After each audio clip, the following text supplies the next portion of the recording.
श्री कृष्ण और जरासंध के बीच युद्ध का विस्तार पूर्वक वर्णन। कंस के मरने के बाद जरासंध ने 12 श्रेणी सेना अनेक राजाओं के साथ इकट्ठा करके मथुरा पर चढ़ाई करने का निश्चय किया, क्योंकि कंस राजा जरासंध का जमाई था। उसके मरने के पश्चात उसने मथुरा पर इसीलिए चढ़ाई की थी क्योंकि वो कंस का बदला श्री कृष्ण से लेना चाहता था। 12 श्रेणी सेना इकट्ठी होकर इस निर्णय पर पहुंची कि श्री कृष्ण यदि अपनी हार स्वीकार करता है तो मथुरा का राज्य जरासंध को मिल जाएगा, और यदि कृष्ण हार स्वीकार नहीं करता तो मथुरा को जला के राख कर देंगे, खाक कर देंगे। प्रत्येक घर को जला दिया जाएगा, प्रत्येक मानव को जला दिया जाएगा। 22 श्रेणी सेना का आपस में ये तिरक चला हुआ था। कुछ राजाओं का ये भी मत था कि निर्दोष प्राणियों की हत्या करना पाप है। अगर युद्ध में वैसे ही श्री कृष्ण पराजय स्वीकार कर ले और महाराज जरासंध के मुकुट में एक और मथुरा का हीरा जड़ा जाएगा। इस बात से राजा जरासंध खुश था। सब राजाओं ने इकट्ठा होकर रणनीति तय की। उस समय वो मथुरा से 20 कोस की दूरी पर थे। उन्होंने कहा, कल शाम होते ही मथुरा हम पहुंच जाएंगे, और जैसे ही मथुरा पहुंचेंगे चारों तरफ से मथुरा को घेर लिया जाएगा। चारों द्वारों पर सेना का दावा बोलने के पश्चात मथुरा को अपने अधिकार में ले लिया जाएगा। और उन्होंने वहां से कूच करने की तैयारी कर दी। उसके पश्चात श्री कृष्ण के गुप्तचर ये संदेश ले आए कि जरासंध कंस का बदला लेने के लिए 22 श्रेणी सेना लेके मथुरा पर चढ़ाई करने के लिए चल दिए। तब वहां भी मथुरा में सभा इकट्ठी की गई और युद्ध की रोकथाम के लिए तैयारियां शुरू हो गई। अब जैसे ही मथुरावासी इकट्ठे हुए, मथुरा का राज दरबार इकट्ठा हुआ, सभासद अपनी अपनी राय देने लगे। अब जरासंध ने एक दूत भेजा। उस दूत ने उस जो पत्र मथुरा उग्रसेन महाराज को दिया था उसमें यही शर्त लिखी थी कि कृष्ण और बलराम को हमारे हवाले कर दिया जाए तो आने वाले विनाश से मथुरा बच सकती है।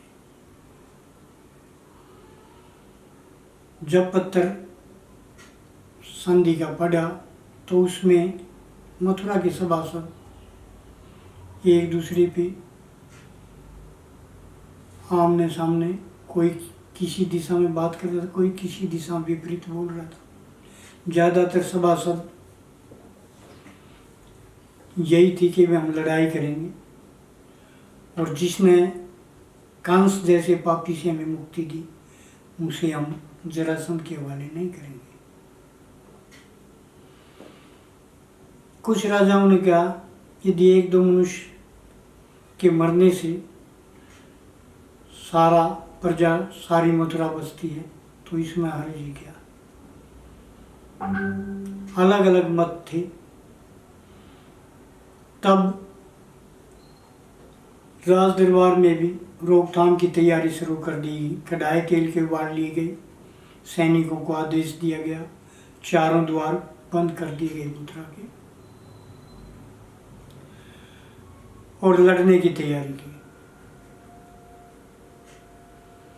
दोनों सेनाएं आमने सामने आ चुकी थी। जरासंध की सेना मथुरा के चारों गेटों पर पहुंच चुकी थी।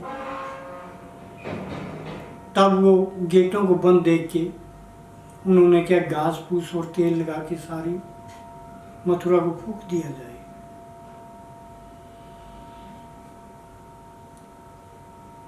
कुछ राजाओं ने कहा ये सही नहीं रहेगा, इसमें निर्दोष प्रजा का आहत होगा। तब जरासंध ने कहा तो क्या करें। उन्होंने कहा संधि। जरासंध ने कहा संधि पत्र कैसे भेजें।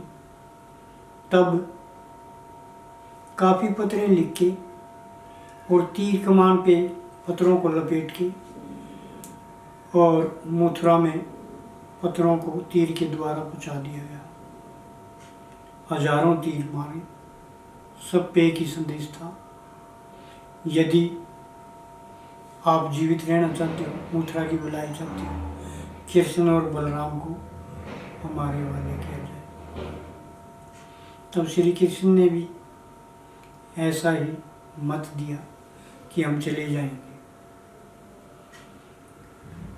और संदेश में मथुरा की तरफ से ये दिया गया कि कल सुबह श्री कृष्ण और बलराम आपके हवाले कर दिए जाएंगे। अब जरासंध व अन्य साथी रात्रि बीतने पर सुबह का इंतजार करने लगे। उधर मथुरा के अंदर भी तैयारियां चल रही थी। जैसे ही सुबह हुआ, पोपटी दक्षिण द्वार पर कृष्ण ने जरासंध की आत्मसंपूर्ण करना था और वो दक्षिण द्वार पर जरासंध सेना को लेकर पहुंच गए। जैसे ही कृष्ण और बलराम गेट से निकलने लगे, तब अंकुर जी ने श्री कृष्ण से फरियाद की कि हम 10-12 जो सभासद हैं आपके साथ जाएंगे। ये हमारी आपसे अनुरोध है और इसको ठुकराएं ना, हम आपके आगे आगे चलेंगे। तो श्री कृष्ण ने कहा नहीं, आप जब मन बना ही लिया तो आप चले तो चले, पर हमारे पीछे पीछे चले। गेट खोल दिया गया। गेट खोल के जो अकूर जी के आदमी थे वो बाहर हो चुके थे और कृष्ण बलराम। तब श्री कृष्ण ने आदेश दिया गेट को बंद कर दिया जाए, शत्रु कोई और चाल ना चल रही। अब जरासंध ने पूछा ये 10-12 आदमी ये भी मरने के लिए आए हैं। तब दूसरे राजा ने नहीं, ये इनकी लाश उठाने के लिए आए, ये मर जाएंगे तब ये उठा के ले जाएंगे लाश। जरासंध ने कहा कि कोई भी इसको छुएगा नहीं, इनको मैं मारूंगा अपने आप से। जैसे ही श्री कृष्ण व बलराम सेना के करीब आए, भगवान श्री कृष्ण ने आह्वान किया उस मालिक से, और तूफान का बवंडर ऐसा खड़ा किया, सेना को कुछ भी दिखाई नहीं दिया, क्या हुआ क्या ना हुआ।